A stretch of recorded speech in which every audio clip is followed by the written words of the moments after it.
दोस्तों, क्या आपने एक ऐसे देश के बारे में सुना है जहाँ रात नहीं होती है? एक ऐसा देश जहाँ सूरज डूबना ही भूल जाए, जहाँ कोई सड़क ना हो, कोई रेलवे स्टेशन ना हो, और एक ऐसा देश जहाँ घोड़े बैल नहीं बल्कि कुत्ते गाड़ी खींचते हो, कड़ाके की ठंड में भी गर्म पानी से भरी झीलें हो, और एक ऐसा देश जहाँ रोमांस डे मनाया जाता हो, शायद नहीं। लेकिन आज हम एक ऐसे देश की बात करने जा रहे हैं जो अपने अजीबोगरीब और अनोखी बातों, रहस्यों और रोचक तथ्यों के लिए दुनिया भर में पहचाना जाता है। इस देश का नाम है दोस्तों ग्रीनलैंड। तो चलिए फिर देरी न करते हुए आपको ले चलते हैं ग्रीनलैंड के इस रोचक सफर पर। दोस्तों, ग्रीनलैंड वैसे तो किंगडम ऑफ डेनमार्क के अधीन एक ऑटोनोमस कॉन्स्टिट्यूएंट कंट्री है, लेकिन ज्योग्राफिकली ये नॉर्थ अमेरिकन कॉन्टिनेंट का अटूट हिस्सा है। ये देश 2.166 मिलियन स्क्वायर किलोमीटर जितने विशाल एरिया के साथ दुनिया का 12वां सबसे बड़ा देश है, जबकि द्वीप क्षेत्र के हिसाब से सबसे बड़ा द्वीप, जिसे दुनिया के सबसे कम जनसंख्या वाले देशों में शुमार किया जाता है। यानी यहाँ रहने वाले लोग की संख्या बहुत ही कम है। नंबर्स में बात करें तो ग्रीनलैंड में करीब 55,840 लोग रहते हैं, जिनमें से 87% शहरी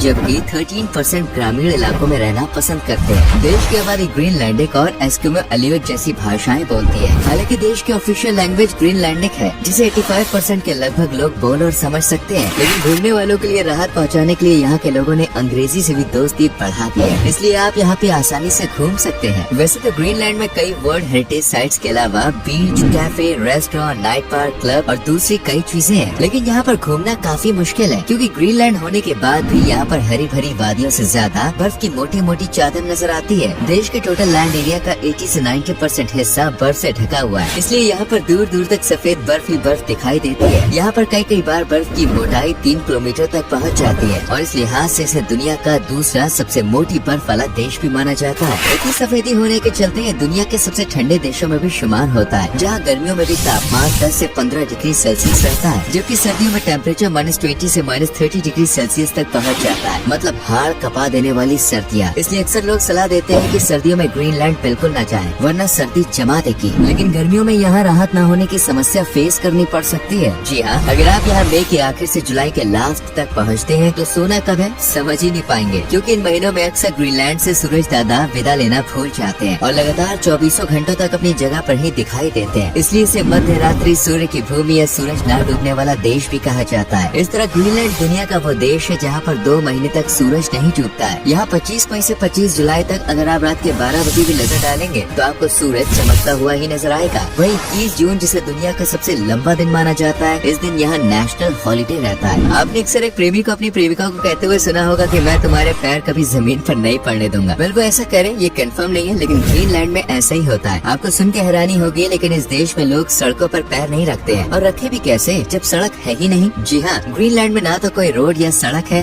न ही कोई रेलवे स्टेशन। इतने नहीं, यहाँ पर कोई लैंड वाटर वेज भी नहीं है, और आने जाने के लिए लोग हेलीकॉप्टर, प्लेन, नाव या फिर डॉकसाइड गाड़ियों का इस्तेमाल करते हैं। डॉकसाइड गाड़ी की बात करें तो ये बर्फ पर चलने वाली एक गाड़ी है, जिसे ग्रीनलैंड में कुत्ते खींचते हैं। इस गाड़ी में पहिए नहीं होते, और ये कुछ हमारे सपनों में आने वाले सेंटा क्लॉज की गाड़ी जैसी होती है। बस फर्क इतना है कि इसे खींचने का काम घोड़े या कोई और जानवर नहीं बल्कि कुत्ते करते हैं। अगर आपको ग्रीनलैंड पहुंचना है तो उसके लिए डेनमार्क और आइसलैंड के जरिए कनेक्टिविटी है, तो आप वहां से पहुंच सकते हैं। ग्रीनलैंड की राजधानी दोस्तों नुक है, जहां देश की कुल आबादी का लगभग 1/3 हिस्सा रहता है, यानी 19,800 से भी ज्यादा लोग, जबकि बाकी के शहरों में गिने चुने लोग ही नजर आते हैं। इस शहर में university of Greenland, art museum, sports stadium, cultural centre and international airport जैसी कई रिमार्केबल चीजें और जगहें मौजूद हैं। ग्रीनलैंड में लोग की आबादी बेशक कम है, लेकिन इन्हें दुनिया के सबसे क्रिएटिव लोग की लिस्ट में शामिल किया जाता है, जिनका दिमाग आर्ट और क्रिएटिव चीजों को बहुत जल्दी कैच करता है। यहाँ पर हर घर की दीवार पर आपको रंग बिरंगी सुंदर सुंदर कलाकृतियाँ और पेंटिंग्स देखने को मिलेंगे। इतना ही नहीं, आपदा में अवसर कैसे ढूंढना है ये लोग बड़े अच्छे से जानते हैं। बर्फ को काट काट के ये लोग अलग अलग शेप्स बनाते हैं, जिन्हें देखने टूरिस्ट भागे चले आते हैं। हाल ही में ग्रीनलैंड की बर्फ को लेकर हुई एक रिसर्च में एक चौंकाने वाला सच पता चला है। वैज्ञानिकों के अनुसार ग्रीनलैंड में जो आइस शीट है वो आज से तकरीबन 2.6 मिलियन ईयर्स पुरानी है, यानी ग्रीनलैंड और बर्फ का रिश्ता लाखों सालों से है। आपको यकीन नहीं होगा, लेकिन इस देश को दुनिया के लिए खतरे के रूप में देखा जाता है। दरअसल ग्रीनलैंड में इतने ग्लेशियर्स मौजूद हैं कि अगर ये पिघल जाए तो समुद्र का लेवल 7 मीटर तक बढ़ जाएगा। ऐसे में बाढ़ और भयानक सुनामी पूरी दुनिया में तबाही ला सकती है। और एक्सपर्ट्स की माने तो लगातार हो रही ग्लोबल वार्मिंग की वजह से ग्रीनलैंड में लाखों सालों से जमे ग्लेशियर्स पिघलने लगे हैं। अगर ऐसा हुआ तो आप समझ सकते हैं कि ग्रीनलैंड का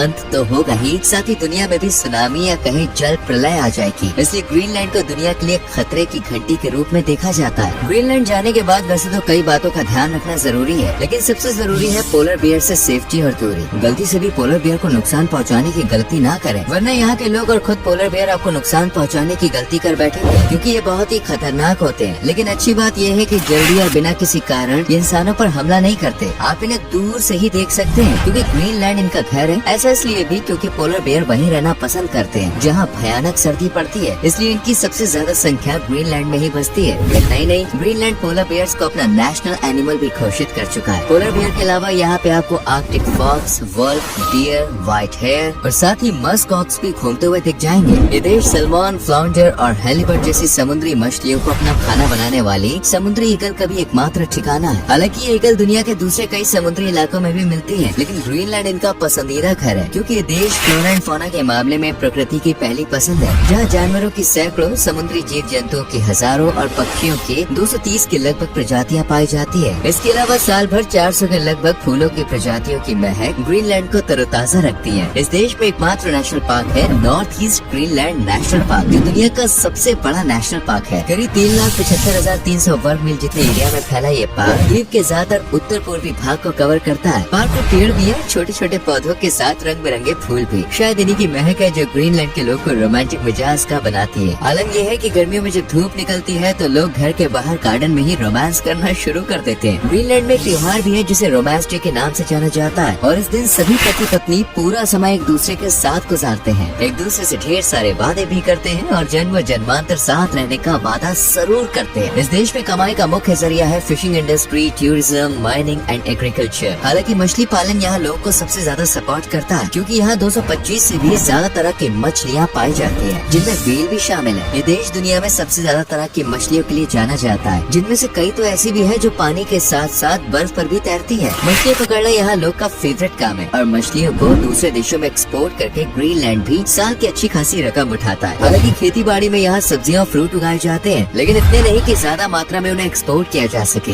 लेकिन माइनिंग की बात करें तो कुदरत ने ग्रीनलैंड को काफी कुछ दिया है, जैसे zinc, lead, gold, mineral oil, uranium और कोयला। बात टूरिज्म की करें तो यात्री ग्रीनलैंड में आते हैं, लेकिन ज्यादा नहीं, इसलिए टूरिज्म भी अब देश को उतना बूस्ट नहीं दे पा रहा है। इसलिए देश की GDP 3.5 बिलियन US के इर्द गिर्द है, जबकि पर कैपिटा इनकम 57,000 US से कुछ ही ज्यादा। लेकिन इसके बावजूद ग्रीनलैंड के लोग काफी मस्त और खुश रहते हैं और पीने के शौकीन होते हैं। ये दुनिया का एकमात्र ऐसा देश है जहाँ की पूरी आबादी मांसाहारी है। जैसे यहाँ दूर दूर तक बर्फ ही बर्फ है, वैसे ही यहाँ कोने कोने में नॉन वेजिटेरियंस भरे हुए हैं। आपको ढूंढने से भी कोई शाकाहारी नहीं मिलेगा। ऐसा इसलिए भी क्योंकि साल भर रहने वाले सर्द माहौल में अगर कुछ गर्मी दे सकता है तो वो है नॉन वेज। इसलिए यहाँ लोग खाने में नॉन वेजिटेरियन डिशेस को ज्यादा पसंद करते हैं, स्पेशली मछली। इसके अलावा ये लोग पीने पिलाने के भी शौकीन होते हैं, और इनकी फेवरेट ड्रिंक ऑब्वियसली बियर नहीं है, बल्कि ये लोग वाइन पीना ज्यादा पसंद करते हैं। पार्टी हो या घर का छोटा सा फंक्शन, बात दुख की हो या खुशी की, त्योहार हो या फिर बीवी से झगड़ा, हर छोटे मोटे मौकों पर ये लोग वाइन पीते हैं और पिलाते भी हैं। और ऐसा नहीं है कि वाइन का ये शौक सिर्फ मील्स तक ही सीमित है, बल्कि कड़ाके की सर्दी ने महिलाओं को भी शराब का दीवाना बना दिया है। इसलिए यहाँ फीमेल्स भी जमकर पीती है, या कहीं ठंड की वजह से उन्हें पीनी पड़ती है। ग्रीनलैंड दुनिया का सबसे कम पेट्रोल खपत वाला देश माना जाता है, यानी इस देश में पेट्रोल का खर्चा, उसका यूज सबसे कम किया जाता है, क्योंकि देश में 30,000 के लगभग ही कारें हैं, और उनमें से भी इक्का दुक्का चलती है, जबकि बाकी घर के गैराज में पड़ी या तो धूल खा रही है या फिर बर्फ में जमकर दम तोड़ चुकी है, क्योंकि चलाने के लिए सड़क ही नहीं है। ग्रीनलैंड को सबसे कम प्रदूषित देश माना जाता है, और इसका मेन कारण है यहाँ व्हीकल्स का ना के बराबर चलना। इसके अलावा यहाँ कुछ फैक्ट्रीज और कारखाने भी नहीं है। ऐसे में प्रदूषण होगा भी कहाँ से? इसलिए अगर आप प्रदूषण, गंदगी से परेशान है तो एक बार ग्रीनलैंड जाने के बारे में जरूर सोचें, क्योंकि यहाँ पे ना तो गंदगी है ना ही प्रदूषण। यहाँ पे आप चैन की सांस तो लेंगे ही, साथ ही प्रदूषण रहे सांस भी लेंगे। ये दुनिया का एकमात्र ऐसा देश है जहाँ आप बर्फ के बीच नाव की सवारी का आनंद ले सकते हैं। जी हाँ दोस्तों, ग्रीनलैंड में ये एहसास बर्फ पर लिया जा सकता है। ग्रीनलैंड को दोस्तों दुनिया की सबसे खूबसूरत जगहों में से भी एक माना जाता है, खासकर अगस्त के महीने में, जब यहाँ पर एकदम स्वर्ग जैसा एहसास होता है। बर्फ की चादर से ढका ग्रीनलैंड इन दिनों सूरज की रोशनी में सुनहरा नजर आता है। ऊपर नीला नीला आसमान और जमीन पर सफेद बर्फ। ये नजारा देखने में बेहद मनमोहक और शानदार होता है। स्पेशली उनार्थ ऑफ हॉट स्प्रिंग्स, जो एक ऐसा अजूबा है जहाँ पे आपको हाड़ कपा देने वाली ठंड में भी गर्म पानी की छोटी छोटी झीलें दिखाई देंगी। चलिए अब बात करते हैं यहाँ पहुँचने की। तो दोस्तों, इसके लिए आपको वीजा 30 दिनों के अंदर ही अंदर मिल जाएगा, और यहाँ घूमने के लिए 6 से 7 दिनों में तकरीबन 1 से 2 लाख रुपए की जरूरत तो पड़ेगी ही। इसलिए बजट अच्छा बना के जाए। बाकी देश की करेंसी है दोस्तों दानिश करोड़। उम्मीद करते हैं ये वीडियो मतलब ग्रीनलैंड आपको पसंद आया होगा। तो अपने एक्सपीरियंस और ग्रीनलैंड को लेकर सबसे अच्छी बात कौन सी लगी कमेंट में जरूर लिखें।